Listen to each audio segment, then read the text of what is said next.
Now at 6, celebrating what could have been. I'm a grieving mother. I would think they would want to talk to me. Only on 4, remembering the officer killed on what would have been her birthday. I'm timing out some thunder showers for tonight. Then looking ahead to Thursday, a first alert weather day. I'll break down the threats and the timing of the storms. Taking things into his own hands to revamp the Lou for you and others. If I fail, I fail. I'd rather give it a shot than just complain about it and not do anything about it. Live, First Alert 4 starts now.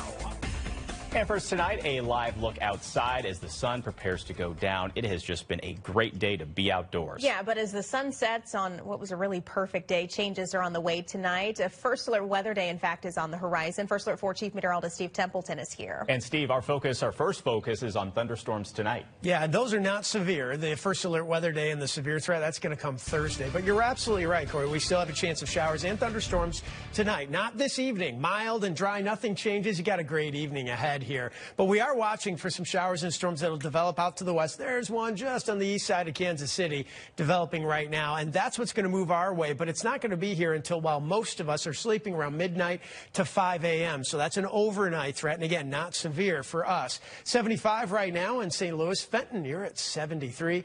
Edwardsville, a little cooler at 67, but still well above normal. 76 was the high today, and the record 84, so we didn't touch that. But it's going to be cooler in the 60s. This is still well above normal in the evening, so a real nice evening. For a March evening, we can call it mild. And again, it is dry. Eventually, we'll get into that chance for storms overnight, but the better chance for strong storms, that arrives Thursday, and that's why we have this. This, again, for Thursday, a lowest level 1 severe threat in St. Louis, a level 2 threat farther off to the west. That timing Thursday, right now, it's late afternoon through probably around midnight, maybe even 1 a.m., but I'm going to narrow that timing as we get a little closer. Hail and wind, the main threats, but isolated tornado is possible. And, of course, we have rain and some thunderstorms ahead of Thursday's stronger storms. So I'm going to map it all out for you, hour by hour, in the Super Predictor and get you ready for the week ahead coming up. All new tonight, a St. Louis family reflects on good and bad memories. St. Louis officer Caitlin Alex would have been 30 today. But 5 years ago, she was killed by a fellow officer in what police say was a game with a gun. Tonight, only on 4, our Lauren Traeger talks to Alex's mom as she copes with the fact her daughter's killer will soon walk free.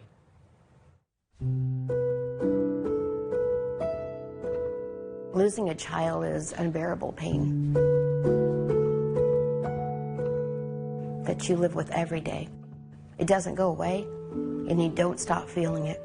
Amy says she can't help but think of all her daughter would be doing on this, her 30th birthday. I know she would have had children by now because that's what she really wanted to do. The military veteran always wanted to be a police officer, her family accepting her Officer of the Year award only after her death. In January 2019, Alex, off-duty, stopped by the home of Nathaniel Hendren. He and his partner were supposed to be out on patrol, but instead were drinking on the job. Hendren, in a game with a gun, fired a shot and hit Alex in the chest. Hendren pleaded guilty to involuntary manslaughter and in February 2020 was sentenced to 7 years in prison, now set for release in October after serving 4.5. Do you think the public should be aware that he's going to be released? Yes. Yes, because I wouldn't want what happened to my daughter to happen to anyone else. But Amy says she's concerned also about the department that employed them both. No one, she says, has ever spoken to her despite her requests. I just want to sit down and talk to them. I'm a grieving mother. I would think they would want to talk to me. Not killed in the line of duty, she feels they've swept Alex's death under the rug. Has anyone from the department even just said, "I'm so sorry"? No. No. She's my baby. But to the police department, she wasn't even there. It's like they don't want to talk about her. They don't want to do anything for her. So, yeah, I feel like that's really wrong.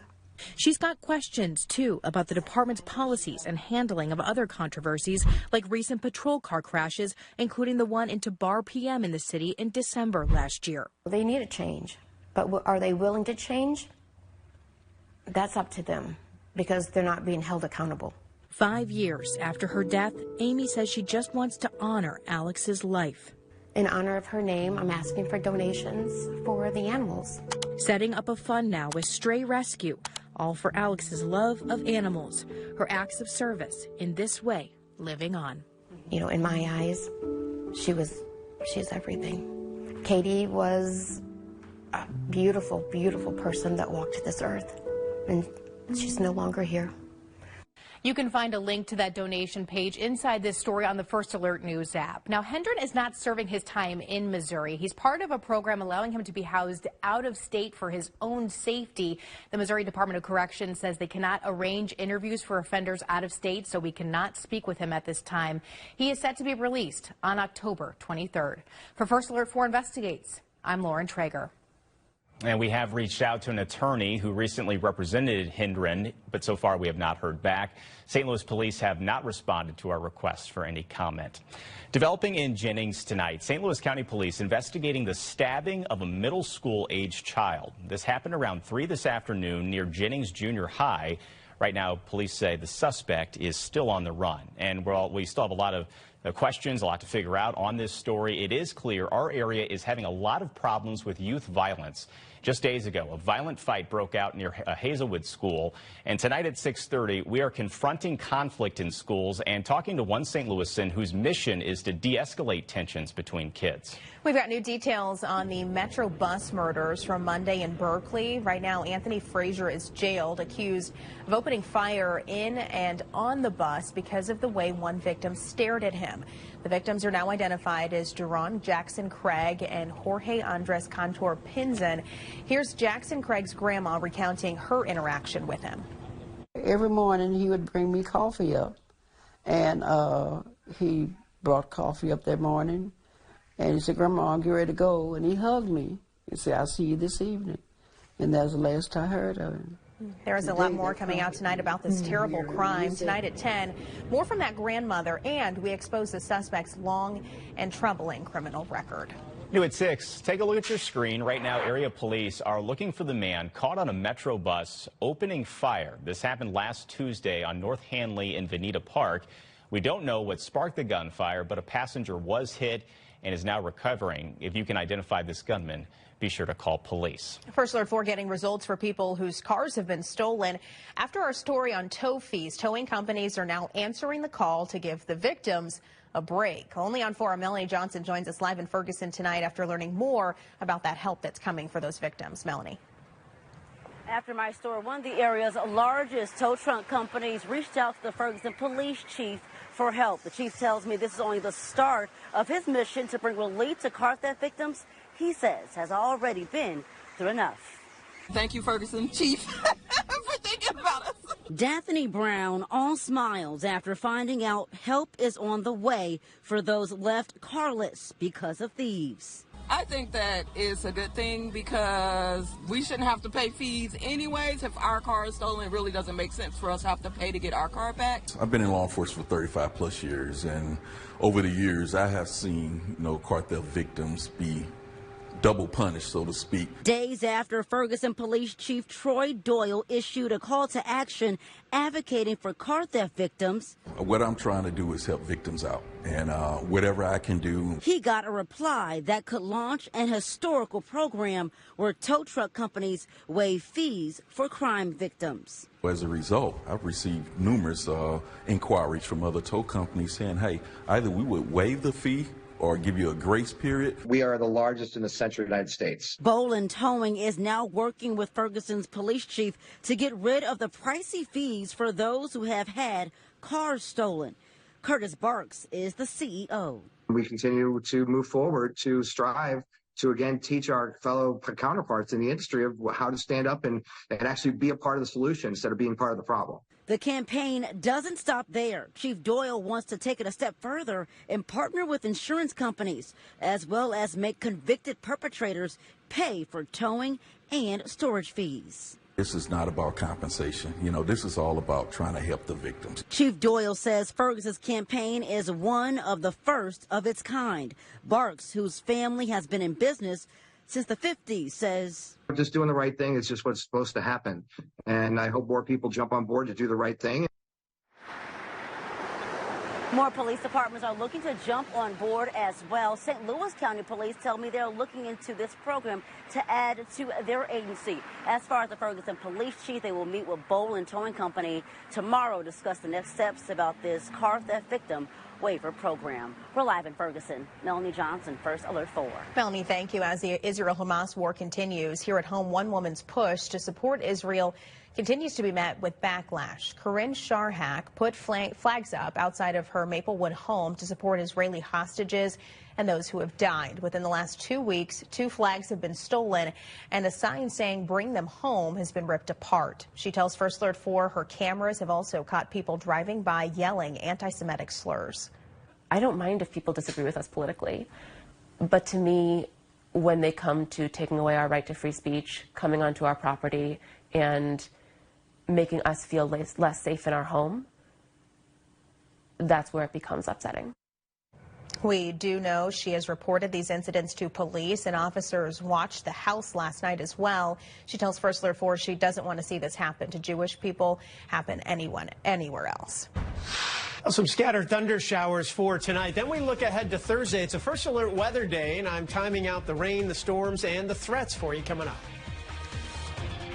And a local man taking action tonight to revamp downtown St. Louis. Why he says he's done waiting around for the city to act. Artificial intelligence continuing to grow and advance, but at the same time, scams are getting harder to catch. We're helping you spot the fakes at 6:30. Get more news first, anytime. Subscribe to First Alert 4 on YouTube.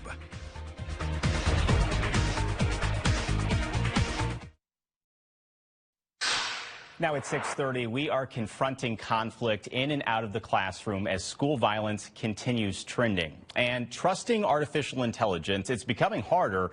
How to spot fakes from reality, we'll have more on that. But first, tonight's top headlines. A man is now charged in a deadly double shooting on a Metro bus Monday. Police say they caught Anthony Frazier in a car which was taken in a carjacking. He has a very long criminal history, and in light of this shooting, Metro says it is upping security on buses and at bus stops. The Illinois State Capitol on lockdown today following a threat. State troopers did a sweep of the Capitol but did not find anything. Right now, investigators are trying to pin down who made that threat. Nashville police giving us new surveillance showing the last time a missing Mizzou student was seen. 22-year-old Riley Strain disappeared on Friday after getting kicked out of a bar. Police have had very little luck tracing down his whereabouts, and they can't even ping his phone right now. Let's turn things over to Steve. It's going to get a little active this week, Corey. In fact, we have a First Alert weather day. That's on Thursday, so we've got some time before that happens. I'll detail that in a second. But in the meantime, we actually have a chance of rain tonight, not this evening. If you're headed out, you do not need the umbrella for your evening plans. This is going to be after midnight. We're going to get hit with some rain and perhaps some thunder showers. They're developing now off to the west. They'll weaken as they move our way, but still bring some rain and some rumbles of thunder between about midnight and 5 a.m. Until then, let's enjoy the vestiges of a great day. 75 right now, 71 out in O'Fallon, Illinois. Chesterfield at 73. Really nice, comfortable temperatures for a March evening. We'll drop down to the 60s, though, pretty quickly. We're at 64 by 8 p.m. Clouds will be on the increase. It's mild and dry. After midnight, we get into that chance for a few thunder showers. I'll map that out, along with the chance for some stronger storms that come on Thursday. And you'll see we're at a level 1 severe threat, a level 2 farther to the west. The timing here on Thursday is going to be late afternoon, evening, hail, wind, even an isolated tornado threat. But again, we've got the rain and storm chances even before that moves in. So I'll map it all out for you on the First Alert Super Predictor. That's an hour-by-hour timing for you coming up in just a bit. Breaking news here at 6:30. Just some really sad news to pass along. First Alert 4 just confirming that a stabbing involving a child this afternoon has now turned deadly. We have learned the victim is a 14-year-old boy. This happened around 3 this afternoon around the corner from Jennings Junior High School after a group of around 100 kids gathered there. County police are handling this case at this point. They say they have no suspects in custody. And in the coming days, county police tell us they are planning to increase patrols at Jennings Middle School. Well, this stabbing adding to a growing issue when it comes to our kids' safety. Tonight, First Alert 4 is confronting conflict. A fight near Hazelwood East High School last Friday has one child in jail and another still hospitalized. Video of that clash continues to go viral, and we warn you, the video is hard to watch. It shows 2 girls fighting before one of them begins slamming the other's head repeatedly into the ground. Police say the 15-year-old female in the video is charged with assault. A court will decide if she is charged as an adult.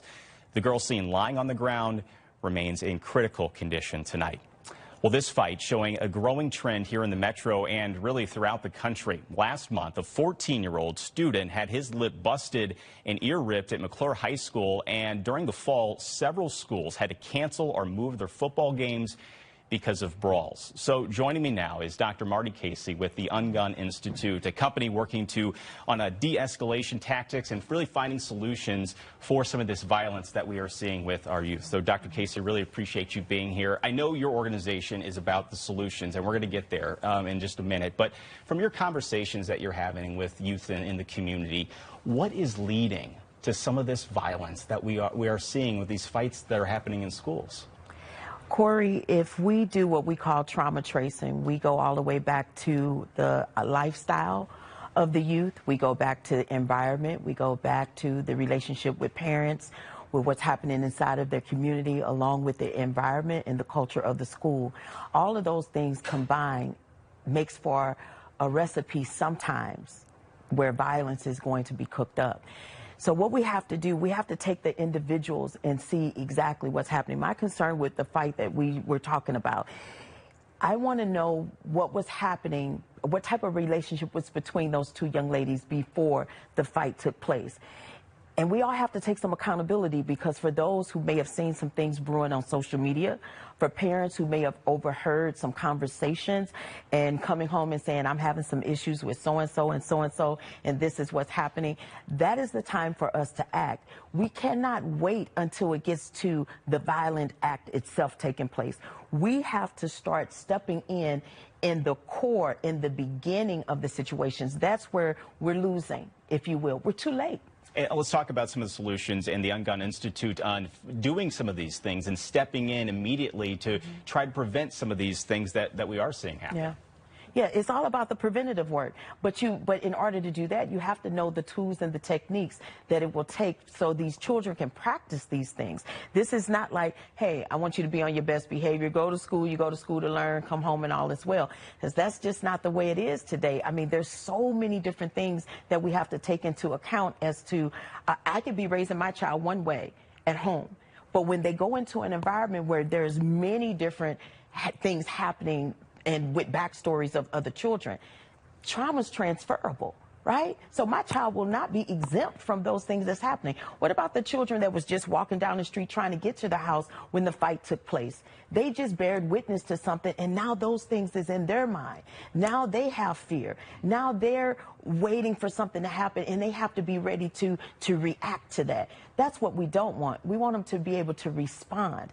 And the only way that we can get them to respond is by teaching them tools and techniques to help them stay calm and to stay safe and make the proper decisions, to be able to communicate what's happening in advance. And a lot of people will say, well, we got to start at home. We got to have, some tough conversations with all of our kids about, what to do, what not to do. But other than that, your organization focuses on trauma and dealing with some of that trauma. So what, after parents maybe see some of this, is that it's happened in that fight, how do you talk to your child about some of the things like that's going on? Well, first of all, I need everyone to understand that trauma has no race, face, or place. So you can't say that it starts at home, because wherever your child is, trauma can follow. Trauma can happen. They can be triggered. Things can begin to escalate wherever they are. So you need to give them the tools and techniques that's necessary to keep them safe wherever they are, whether they're in your presence or they're at school or they're in the community. Again, this happened inside the community, but I guarantee you that the relationship of these two girls, they met at school. Okay, and they live in two different households. So we got to consider the entirety of everything. We have to work this out together. This is not a race issue to me unless we make it one. That's not what this is. This is an issue of violence that continues to perpetrate. We have right now an epidemic of violence that's happening in our society. And to be honest, in our city, it's been going on for quite some time, because we haven't taken the time to really funnel the money and putting it behind the healing of these children. They experienced the unrest of Ferguson. We're coming up on 10 years in August. And there have not been healing aspects in place. All those children that never received any counseling, anyone to talk to about how they feel. We're going to continue to see the violence rise. Every single day you're going to see fights break out. This today it's this school, tomorrow it's going to be this school. 3 days from now, it'll be a school somewhere far away from where you don't even know where a child, even attends there. Yeah. So what are some of the things that the Ungun Institute that you can do to help families and help our youth, and that you are doing currently? Train the trainers. We are here to train the trainers. We, unfortunately, do not have enough time to go inside every single school that needs us, because right now every school needs us.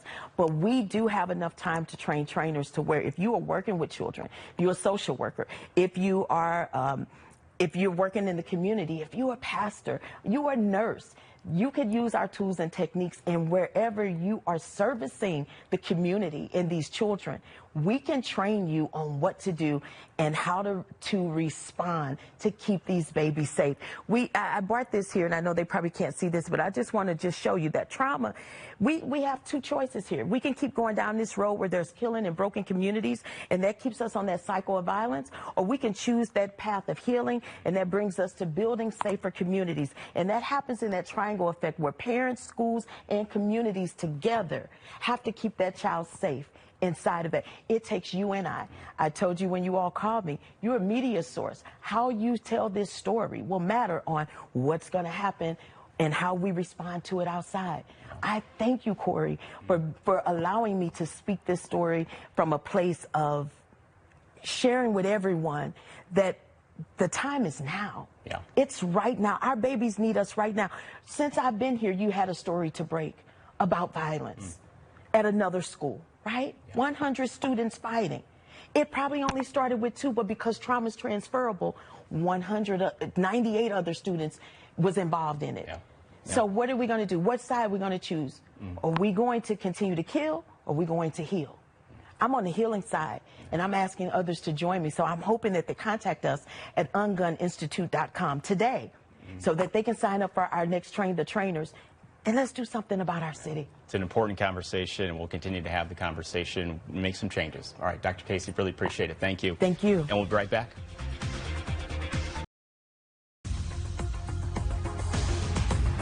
Artificial intelligence is rapidly advancing and becoming a part, really, of our daily workload. But as companies all across the country use it, public trust in the technology is actually dwindling. We are putting that into focus tonight. I was designed to save the world. People will look to the sky and see hope. I'll take that from them first. Avengers: Age of Ultron, coming out in 2015, showing an invention of artificial intelligence trying to take over the world. There's only one path to peace. But close to a decade later, AI quickly becoming a part of our everyday lives, even finding a cavity at the dentist office. The system noted a possible area of infection or a fracture of the tooth. Meant to make things easier and safer. 20 of these fire sensors are coming to Maui, and here are their proposed locations, and they're aiming to have them here by next month. Even bringing the king himself back to life. But still creating challenges. AI-driven information operations could target government officials or certain segments of the public. And now a cause for a lack of trust. AI has become a sophisticated weapon that can be effectively utilized by even the most unsophisticated scammers. Well, take a look at this. Axios reports globally, trust in AI companies has dropped 53%. That is down from 61% 5 years ago. And in the United States, trust has dropped 15% over that same time period. So joining me now is Sarah Wetzel with the Better Business Bureau. Sarah, really always appreciate your time. So we are seeing more and more of this technology being used in order to scam people by bad actors. Let's talk about when it comes to emails or any kind of electronic communications that way. What do people need to watch out for when it comes to those, and it could be written by AI? Yeah, absolutely. Well, and first, just to preface it, is that this is something consumers are going to have to keep their eye on, because as technology evolves, AI evolves, these tips are going to change too. But right now, what you need to look for in text is look for typos.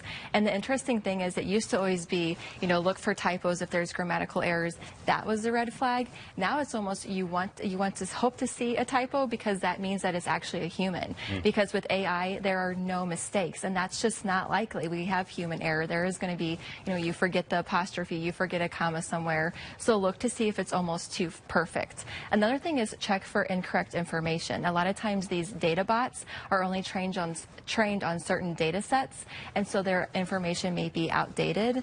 It also may be very repetitive, and so they only have key phrases or words, and they just may repeat that. That could be a red flag. Check the tone. It's obviously going to sound very robotic, very emotionless. Humans are going to have more casual language, some slang to it. And then finally, if it just sounds off, double check it somewhere. Go to a trustworthy source and see what you're receiving in text is actually true or not. And Sarah, when it comes to deep fake videos and images, really those are coming up all of the time. So they aren't new, but what are the ways to spot some of these fake photos that we're seeing? Yeah, and that is so hard, Corey. So sometimes you have to back up and just look at the context of that photo and if that makes sense. Or, you know, if they're trying to urge you to send money, that's sometimes a red flag. If it's a politically driven photo, or are they trying to get a reaction out of you? Or is it a loved one? That's really what you have to be careful of, because if it's a loved one, you want to reach out to them directly and make sure that it's actually them. You also just, you know, want to zoom in, look and see if there's anything distorted. Maybe you see a celebrity or a politician or a loved one again, and it just seems off. Zoom in and see if there's anything, you know, like I said, distorted. Sometimes we see like a coffee cup that's not on the table. Maybe it's floating. You also want to look at accessories like glasses, jewelry, things like that that just seem off.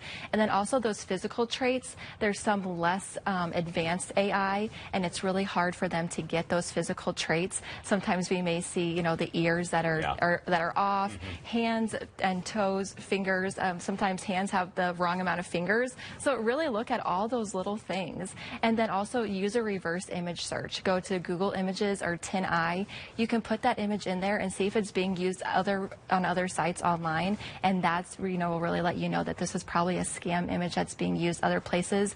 It could help show where the origin is from or if it's fake or not. And are there similar things you can do for actual videos? Yes, absolutely. Whenever you're looking for videos, for that you really want to look for like blur spots or flickering lights.